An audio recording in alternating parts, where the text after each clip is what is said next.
মৰমৰ ছাত্ৰ-ছাত্ৰীসকল, আমাৰ আজি ভিডিঅ'লৈ তোমালোকক স্বাগতম জনাইছোঁ। আজি আমি পঞ্চম মানৰ ভাষাৰ পাঠ নম্বৰ 12 আগতে নিজে নিকাহ নামৰ পদ্যটি পঢ়িম। তোমালোকে মনোযোগেৰে চাই যাবা। আগতে নিজে নিকাহ, কবি অম্বিকাগিৰি ৰায়চৌধুৰী।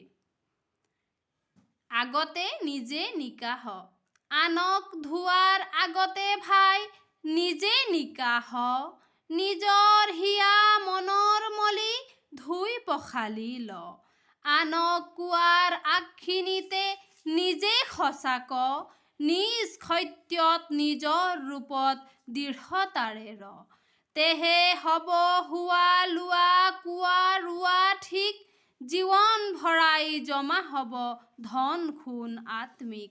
কবি অম্বিকাগিৰি ৰায়চৌধুৰী। চোৱা, আগতে নিজে নিকাহ মানে নিকা মানে পৰিষ্কাৰ। আগতে আমি নিজে পৰিষ্কাৰ হৈ ল'ব লাগিব। আনক ধোৱাৰ আগতে ভাই নিজে নিকাহ, আমি কাৰোবাক চাফা হ'বলৈ পৰামৰ্শ দিয়াৰ আগতে আমি নিজেই পৰিষ্কাৰ হ'ব লাগিব। নিজৰ হিয়া মনৰ মলি ধুই পখালি ল, আমি আমাৰ হিয়াৰ মলিখিনি আমি ধুই পখালি ল'ব লাগিব। মানে আমি আমাৰ মনত একো বেয়া ভাৱ ৰাখিব নালাগে। আমি সকলোৰে সদায় মংগল কামনা কৰিব লাগিব। আনক কোৱাৰ আগখিনিতে নিজে সঁচাক, নিজ সত্যত নিজৰ ৰূপত দৃঢ়তাৰে ৰ, আমি কাৰোবাক সঁচা কথা কোৱাৰ পৰামৰ্শ দিয়াৰ আগতে আমি নিজেই সদায় সঁচা কথা ক'ব লাগিব আৰু আমাৰ নিজৰ সত্যত আৰু নিজৰ ৰূপত আমি সদায় দৃঢ় হৈ থাকিব লাগিব। তেহে হ'ব হোৱা লোৱা কোৱা ৰোৱা ঠিক, জীৱন ভৰাই জমা হ'ব ধন সোণ আত্মিক। আমি যদি তেনে কৰোঁ তেতিয়াহ'লেহে হোৱা লোৱা কোৱা ৰোৱা সকলোখিনি ঠিক হ'ব আৰু আমি আমাৰ জীৱন ভৰাই ধন সোণ পাব পাৰিম আৰু আমি মানুহৰ হৃদয়ৰ ওচৰ চাপিব পাৰিম। তোমালোকে নিশ্চয় এইটো বুজি পাইছা। এতিয়া চোৱা ক্ৰিয়াকলাপ। পদ্যটি শুদ্ধ উচ্চাৰণেৰে পঢ়া। তোমালোকে পদ্যটি শুদ্ধ উচ্চাৰণেৰে পঢ়িবা। পদ্যটি আবৃত্তি কৰা। তাৰপিছত তোমালোকে পদ্যটি আবৃত্তি কৰিবলৈ শিকিবা। এতিয়া চোৱা উত্তৰ লিখা। আমাক ইয়াত প্ৰশ্ন কেইটামান দিয়া হৈছে। এতিয়া আমি প্ৰশ্নবোৰৰ উত্তৰ লিখিম। চোৱা পদ্যটিৰ ৰচক কোন? উত্তৰ, পদ্যটিৰ ৰচক হ'ল অম্বিকাগিৰি ৰায়চৌধুৰী। চোৱা কবিয়ে আনক ধোৱাৰ আগতে নিজকে কি হ'বলৈ কৈছে? উত্তৰ, কবিয়ে আনক ধোৱাৰ আগতে নিজকে নিকা মানে পৰিষ্কাৰ হ'বলৈ কৈছে। নিকা মানে পৰিষ্কাৰ। চোৱা কবিৰ মতে নিজক নিকা কৰিবলৈ হ'লে কি কি কৰিব লাগে? চোৱা উত্তৰ, কবিৰ মতে নিজক নিকা কৰিবলৈ হ'লে নিজৰ হিয়া মনৰ মলি ধুই পখালি ল'ব লাগিব। এতিয়া চোৱা কবিৰ মতে আনক সঁচা কথা ক'বলৈ উপদেশ দিয়াৰ আগতে নিজে কি কৰিব লাগে? উত্তৰ, কবিৰ মতে আনক সঁচা কথা ক'বলৈ উপদেশ দিয়াৰ আগতে নিজে সঁচা কথা ক'ব লাগিব। এতিয়া চোৱা তলৰ শব্দবোৰৰ অৰ্থ শব্দ সম্ভাৰ চাই শিকো আহা। শব্দবোৰ দিয়া আছে নিকা, পখালি, দৃঢ়তা, আত্মিক। আমি এইবোৰ শব্দ সম্ভাৰ চাই অৰ্থ লিখিব লাগিব। এতিয়া চোৱা তোমালোকৰ ভাষা কিতাপৰ একেবাৰে শেষৰ ফালে শব্দ সম্ভাৰ বুলি দিয়া আছে। তাত তোমালোকে নজনা শব্দৰ অৰ্থবোৰ দিয়া আছে। তোমালোকে চাই ল'বা। এতিয়া মই বাৰু লিখি দিছোঁ।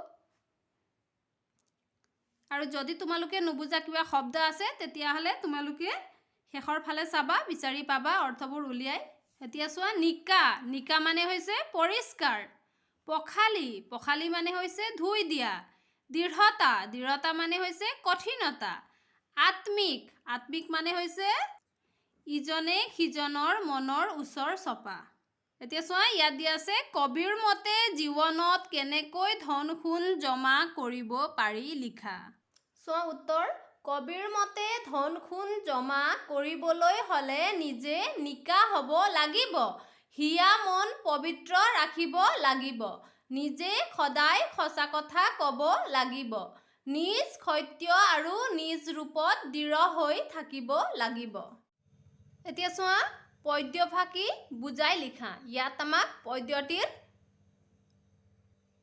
কিছু অংশ দিয়া আছে, আমি বুজাই লিখিব লাগিব। চোৱা ক নিজৰ হিয়া মনৰ মলি ধুই পখালি ল। উত্তৰ চোৱা আমি নিজৰ হিয়া মন পবিত্ৰ ৰাখিব লাগিব। আমি আমাৰ মনত কেতিয়াও কাৰো প্ৰতি বেয়া ভাৱ ৰাখিব নালাগে। এতিয়া চোৱা খ আনক কোৱাৰ আগখিনিতে নিজে সঁচা ক। উত্তৰ চোৱা আমি আনক সঁচা কথা ক'বলৈ উপদেশ দিয়াৰ আগতে নিজে সঁচা কথা ক'ব লাগিব। এইটো চোৱা পদ্যটি গদ্য ৰূপত কোৱা আৰু লিখা। এতিয়া পদ্যটি তোমালোকে গদ্য ৰূপত ক'ব আৰু লিখিব লাগিব। তোমালোকে নিজে লিখিব চেষ্টা কৰিবা আৰু যদি নোৱাৰা তেতিয়াহ'লে কমেণ্ট কৰিবা, মই লিখি দিম। এতিয়া চোৱা খ ভাষা অধ্যয়ন ব্যৱহাৰিক ব্যাকৰণ। চোৱা আত্মিক শব্দটো তৈময়ত্ম যুক্তাক্ষৰটো আছে, যুক্তাক্ষৰটো ভাঙি চাওঁ আহা। ত যোগ ম তৈময়ত্ম। চোৱা তৈময়ত্ম। এনেধৰণৰ ম যোগ হোৱা 5টা যুক্তাক্ষৰ লিখি প্ৰত্যেকৰে 2টাকৈ শব্দ লিখা। এতিয়া চোৱা লিখিছোঁ। চোৱা ত যোগ ম তৈময়ত্ম, আত্মা পৰমাত্মা, আত্মিক আত্মীয়, মহাত্মা। এতিয়া চোৱা তলৰ শব্দকেইটাৰে বাক্য ৰচনা কৰা।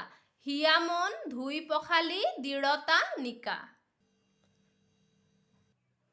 চোৱা হিয়া মন আমি আমাৰ হিয়া মন পৰিষ্কাৰকৈ ৰাখিব লাগে। ধুই পখালি ফল মূল সদায় ধুই পখালি খাব লাগে।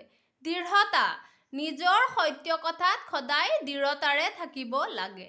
নিকা আমি সদায় নিকাকৈ থাকিব লাগে। এতিয়া চোৱা ইয়াত দিয়া আছে তলৰ শব্দবোৰৰ বিপৰীত অৰ্থ বুজোৱা শব্দ লিখা। সত্য নিজৰ জমা আত্মীয় নিকা। চোৱা আমি ইয়াত বিপৰীত অৰ্থ বুজোৱা শব্দ লিখিছোঁ। সত্য অসত্য, নিজৰ আনৰ, জমা খৰচ, আত্মীয় পৰ, নিকা অপৰিষ্কাৰ বা লেতেৰা। এতিয়া চোৱা তোমাৰ মনটো ভালে ৰাখিবলৈ কি কি কাম কৰিবা দলত আলোচনা কৰি লিখা। ধ্যান প্ৰাৰ্থনা আদিৰ দৰে কাম। এতিয়া তোমালোকৰ মন তোমালোকে ভালে ৰাখিবলৈ তোমালোকে কি কি কৰা? ধ্যান কৰা, প্ৰাৰ্থনা কৰা, খেলা ধূলা কৰা, সেইবোৰ তোমালোকে দলত মানে স্কুলত তোমালোকে তোমালোকৰ বন্ধুসকলৰ লগত দলত আলোচনা কৰি লিখিবা। চোৱা অসম কেশৰী অম্বিকাগিৰি ৰায়চৌধুৰীৰ কবিতাটো আবৃত্তি কৰিবলৈ শিকা। ইয়াত আমাক অম্বিকাগিৰি ৰায়চৌধুৰীদেৱৰ কবিতা এটা দিয়া আছে, আমি আবৃত্তি কৰিব লাগিব। এতিয়া চোৱা অম্বিকাগিৰি ৰায়চৌধুৰীক অসম কেশৰী উপাধি দিয়া হৈছিল, গতিকে তেওঁক অসম কেশৰী অম্বিকাগিৰি ৰায়চৌধুৰী বুলি কোৱা হয়। ভাঙিব লাগিব শিল, কবি অম্বিকাগিৰি ৰায়চৌধুৰী। তই ভাঙিব লাগিব শিল, নোৱাৰো বুলিলে নহ'ব যে ভাই, ঢিলতে পৰিব ঢিল। ক্ষত বিক্ষত অংগ আৱৰি, মুখেদি ৰক্ত পৰিব বাগৰি, কলিজা কণিও পৰিব ভাগৰি, তেহে খুলি যাব শিল। পৰি মৰি উঠি কোবাব লাগিব, তেহে পাষাণৰ বক্ষ ভেদিব, তেহে খুৰুধুনি মাতৃ জগিব, লৈ খৰ শতধাৰ। ক্ষত জনমৰ কলংক কালিমা, পুঁজি খাচি লোৱা গোলামী গৰিমা, উটুৱাই নিব বাঢ়িব মহিমা, তেহে কলা বগা হ'ব মিল। কবি অম্বিকাগিৰি ৰায়চৌধুৰী।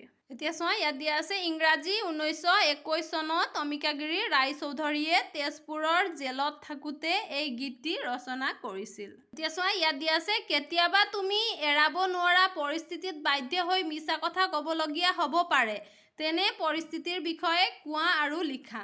ইয়াত আমাক কোৱা হৈছে কেতিয়াবা তোমালোকে কিবা অসুবিধাৰ সন্মুখীন হৈ মিছা কথা ক'বলগীয়া হ'ব পাৰে। যদি তেনে কেতিয়াবা হৈছে, তোমালোকে কেতিয়াবা মা দেউতাক, বন্ধু বান্ধৱীক বা ছাৰ বাইদেউক যদি কেতিয়াবা কিবা মিছা কথা কৈছা, তেতিয়াহ'লে সেই বিষয়ে তোমালোকে লিখিবা।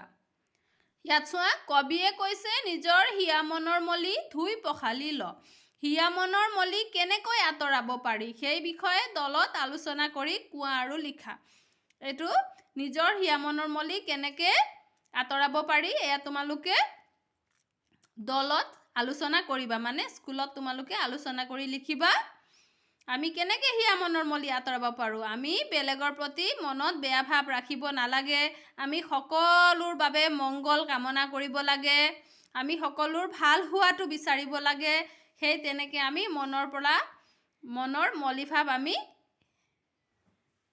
এৰুৱাব পাৰোঁ, হয় নহয়? তোমালোকে সেয়া দলত আলোচনা কৰি লিখিবা। যদি নোৱাৰা তেতিয়াহ'লে কমেণ্ট কৰিবা, মই আকৌ লিখি দিম। এতিয়া চোৱা তোমালোকে তোমালোকৰ বিদ্যালয় আৰু ওচৰ অঞ্চলত থকা বিভিন্ন ভাষা-ভাষী লোকসকলৰ মাজত কেনেকৈ মিলাপ্ৰীতি গঢ় লৈ উঠিছে বৰ্ণনা কৰি টোকা প্ৰস্তুত কৰা। সম্ভৱ হ'লে কাম-কাজৰ ফটো সংগ্ৰহ কৰি সংযোগ কৰিবা। এয়া তোমালোকৰ বাবে প্ৰকল্প দিয়া হৈছে। এতিয়া চোৱা তোমালোকৰ বিদ্যালয় আৰু ওচৰ অঞ্চলত বিভিন্ন ভাষা কোৱা লোক আছে। সেই ভাষাবোৰৰ এখন তালিকা প্ৰস্তুত কৰা আৰু প্ৰতিটো ভাষাৰে 10টাকৈ শব্দ তলৰ তালিকাত লিখা। তোমালোকৰ বিদ্যালয় আৰু তোমালোকৰ ওচৰৰ অঞ্চলত বিভিন্ন ভাষা কোৱা লোকসকল আছে। সেই ভাষাবোৰৰ তোমালোকে তালিকা এটা প্ৰস্তুত কৰিব লাগিব। প্ৰতিটো ভাষাৰে 10টাকৈ শব্দ তালিকাত লিখা। এতিয়া তোমালোকৰ অঞ্চলৰ নাম, তোমালোকে ঠাই এখনৰ নাম লিখিলা, সেই অঞ্চলখনৰ নাম লিখিলা। ভাষাৰ নাম, তাত কি ভাষা কোৱা মানুহ আছে তেওঁলোকৰ নাম, সেই ভাষাটোৰ নাম লিখিলা। তাৰপিছত শব্দ, তেওঁলোকৰ ভাষাৰ যদি তোমালোকে শব্দ জানা তেতিয়াহ'লে সেই শব্দবোৰ লিখিবা। আকৌ তলত 2 নম্বৰত দিবা সেই অঞ্চলৰ নাম, আকৌ ভাষাৰ নাম, আকৌ তেওঁলোকৰ যদি তোমালোকে শব্দ জানা তেতিয়াহ'লে তেওঁলোকৰ ভাষাৰ শব্দ তোমালোকে লিখিবা। সেই তেনেকৈ তোমালোকে এইটো কৰি স্কুলত ছাৰ বাইদেউক দেখুৱাবা। মৰমৰ ছাত্ৰ-ছাত্ৰীসকল, আজি ভিডিঅ'ত আমি ইমানেই কৰিলোঁ। আমাৰ বাকী ৰৈ যোৱা পাঠখিনি আমি পৰৱৰ্তী ভিডিঅ'ত আলোচনা কৰিম। তোমালোকে মনোযোগেৰে পঢ়া শুনা কৰিবা। আজিলৈ ধন্যবাদ।